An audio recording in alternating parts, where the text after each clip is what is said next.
ఇప్పటికైనా అద్వానీ గారు ఉన్నారు, నిజంగా మీ త్యాగాల కుటుంబంలో అద్వానీ గారిని చేయండి ప్రధానమంత్రి. ఉందా ఆ త్యాగశీలి, ఆ త్యాగ గుణం బీజేపీ నాయకులకు ఉందా, ఆర్ఎస్ఎస్ ఉందా? ఛాలెంజ్ చేస్తున్నారు.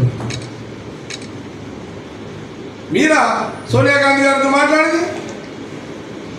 విలువలతో కూడుకున్న కుటుంబం అయితే సోనియా గాంధీ గారి అత్తగారు, వారి కొడుకు రాహుల్ గాంధీ.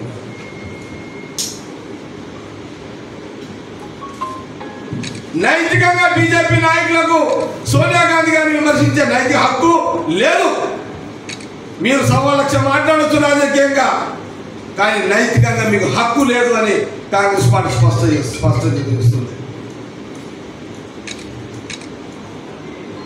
నుంచి పట్టణం వరకు ఉపాధి హామీ పథకాన్ని తీసుకొచ్చి ప్రతి ఒక్కరికి పని కల్పించింది. డబ్బులు చేతిలో గలగలగల ఆడేటట్టుగా ఆహారం ఉపాధి హామీ పథకాన్ని తీసుకొచ్చింది.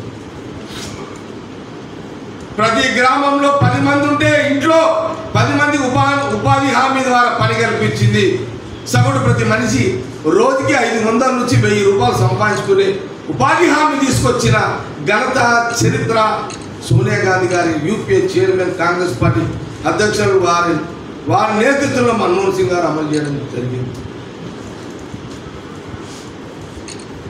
ఆర్టీఏ చట్టం